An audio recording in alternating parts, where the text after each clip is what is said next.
Generate effect, create animated graphic elements from scratch. And they can generate a wide range of effects, from repetitive graphic shapes all the way through flowing organic patterns. In this tutorial, we will create a series of repeating lines using the checkerboard generate effect. You can follow along with this practice file, including with this tutorial with the project file of your own. First thing, let's create a layer solid. I will click in the timeline to make the composition active, and then go up to the layer menu and choose New, Solid, in the comp settings. Go ahead and click on the Make Comp Size Comp, and to make the solid the same size as the comp. Now, since we want to create lines instead of a grid, let's go ahead and change the width of this solid to a setting of 20. We can leave the height alone and click OK. It doesn't matter what color your layer solid is, because it's going to be overwritten by the effect. So with this layer, Y Solid 1 selected in the timeline, let's go up under the Effect menu and go down to Generate. In here, let's generate a checkerboard. Let's adjust our checkerboard settings starting at the top.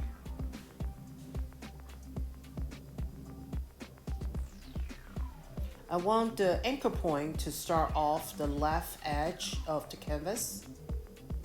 So I will change the X here to value of -1. And then I will press Tab to move to the Y setting. Here we can go ahead and have it start right at the top of the composition, so I will type 0. Now we can move down to the width setting, press the Tab key and change the width from 16 to 25. And then press Enter to set the size. Now, if you look at the layer solid, Y Solid 1, you can see it doesn't look like a grid at all. Let's reposition this layer in the timeline and click on the Y Solid 1 layer and positioning it between layer 2 and 3.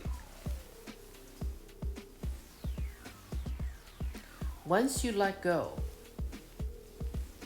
notice now the shape is behind the lion. In order to make this look like lines, I'm going to press S on my keyboard to open the scale. For the currently selected layer 2, go over to the chain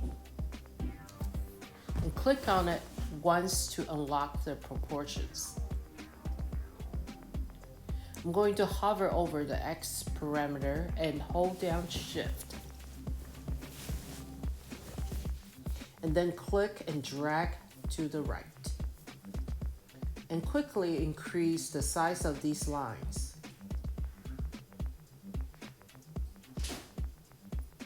And you want to make sure the lines go all the way off the edge of the canvas.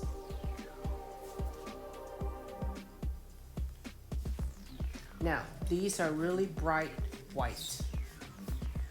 So I will select layer 2 and press T to open the opacity. We'll just click and drag, bring the opacity down to a setting around 21. Now to animate these lines, I would like them to flow from the top to the bottom. And to do that, we'll keyframe the anchor.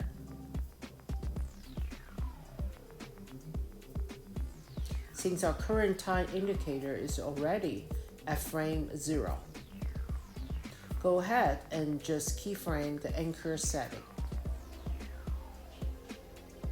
In the Effect Control panel, move the current time indicator and add to the end of the timeline by pressing the End key on your keyboard.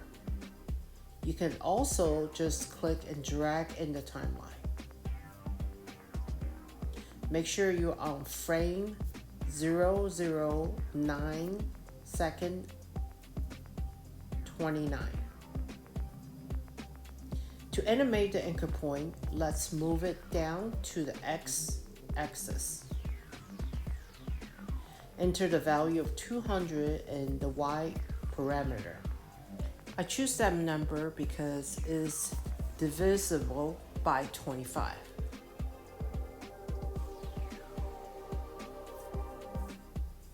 Now that we have multiple keyframes, go ahead and press the spacebar on your keyboard to preview the animation.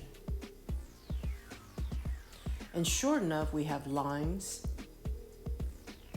moving vertically in the scene. Now pay close attention to the animation. As the current time indicator moves down the timeline, I think you'll notice once it gets to the end, it has a very slight hiccup that occurs.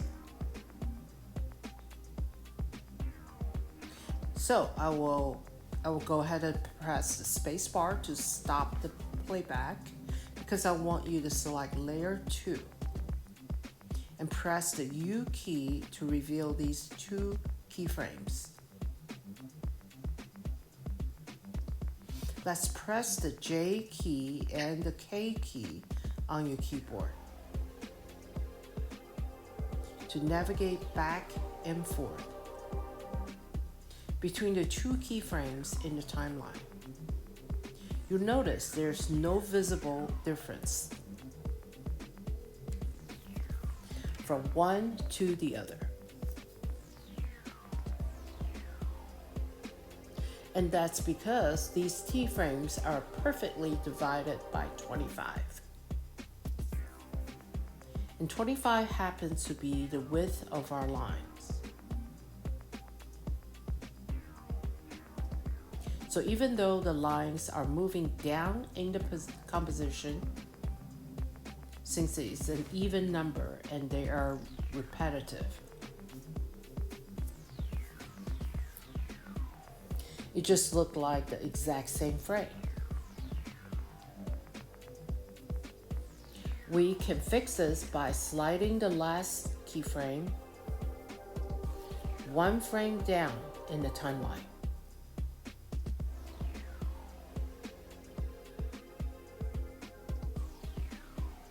After you move the keyframe, go ahead and press the spacebar and view our handiwork. Now, whenever you are animating repeating shapes, it's always wise to pay attention to the mathematics of the animation. In this instance, by animating the anchor with a number that's divisible by the width of the line, made it extraordinarily easy for us to create this nice, smooth background animation.